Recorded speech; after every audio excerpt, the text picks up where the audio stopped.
CM Chandrababu అధ్యక్షతన సచివాలయంలో ఎస్ఐపివి సమావేశమైంది. భేటీలో 26 కంపెనీలకు చెందిన 20,000 కోట్ల పెట్టుబడులపై చర్చిస్తున్నారు. Energy, IT, tourism, food processing వంటి రంగాల్లో పెట్టుబడులు ఒప్పందాలు కుదిరాయి. ఈ పెట్టుబడులు పారిశ్రామిక యూనిట్ల ప్రతిపాదనలకు ఎస్ఐపివి ఆమోదం తెలపనుంది.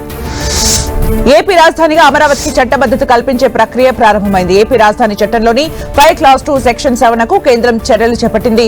ఈ సవరణకు ఇప్పటికే కేంద్ర న్యాయశాఖ ఆమోదం తెలిపింది. త్వరలో జరగనున్న మంత్రివర్గ ఆమోదం తర్వాత సవరణ బిల్లును పార్లమెంట్లో ప్రవేశపెట్టనుంది. కేంద్రం పార్లమెంట్ ఆమోదం తర్వాత కొత్త రాజధానిగా ప్రకటిస్తూ గెజిట్ విడుదల చేయనుంది. చిత్తూరులో డిప్యూటీ సీఎం పవన్ కళ్యాణ్ పర్యటిస్తున్నారు. డివిజన్ డెవలప్మెంట్ ఆఫీసులో ప్రారంభోత్సవ కార్యక్రమంలో ఆయన పాల్గొన్నారు. చిత్తూరులో డీడీఓ కార్యాలయాన్ని ప్రారంభించిన పవన్ ఆ తర్వాత వర్చువల్ విధానంలో రాష్ట్ర వ్యాప్తంగా డీడీఓ కార్యాలయాన్ని ప్రారంభించారు. జల వనరుల శాఖ మంత్రి నిమ్మల రామానాయుడు పోలవరంలో పర్యటించారు. పోలవరం ప్రాజెక్టు పనుల్ని పరిశీలించారు.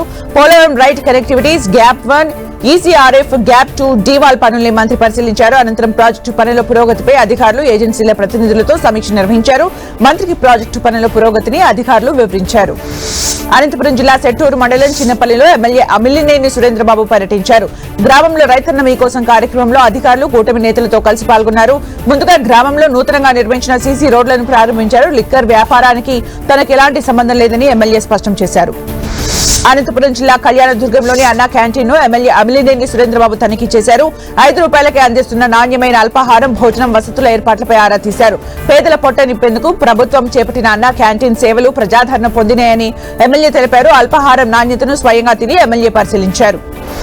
మాజీ సీఎం జగన్ కు హోంమంత్రి అనిత కౌంటర్ ఇచ్చారు. ప్రభుత్వంపై బురద జల్లడం జగన్ కు అలవాటైపోయిందన్న ఆమె 16 నెలల కాలంలో 16 రోజులైనా జగన్ కంటిన్యూగా ఏపీలో ఉన్నారా అని ప్రశ్నించారు. ఎప్పుడో ఒకసారి చుట్టుపుచూపుగా ఫ్లైట్ లో వచ్చి వెళ్లిపోతున్నారన్నారు. ప్రతిపక్ష హోదా ఎలాగూ లేదు, కనీసం పులివెందుల ఎమ్మెల్యేగానైనా రైతుల గురించి పట్టించుకున్నారా అని అన్నారు. తాడిపత్రిలో పలు అభివృద్ధి పనులకు ఎమ్మెల్యే జేసీ అస్మిత్ రెడ్డి శ్రీకారం చుట్టారు. 4 కోట్లతో under ground drainage, CC road నిర్మాణం పనులకు ఎమ్మెల్యే భూమి పూజ చేశారు.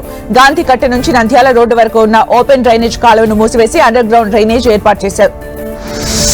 తిరుమల శ్రీవారిని మంత్రి డోలా బాల వీరాంజనేయులు దర్శించుకున్నారు. ఉదయం వీఐపీ బ్రేక్ దర్శనం సమయంలో స్వామివారిని దర్శించుకోవడం ఆనందంగా ఉందన్నారు మంత్రి. అలాగే సంగీత దర్శకుడు తమన్, నటుడు యశ్విన్, యాంకర్ ఓంకార్ కూడా స్వామివారిని దర్శించుకున్నారు.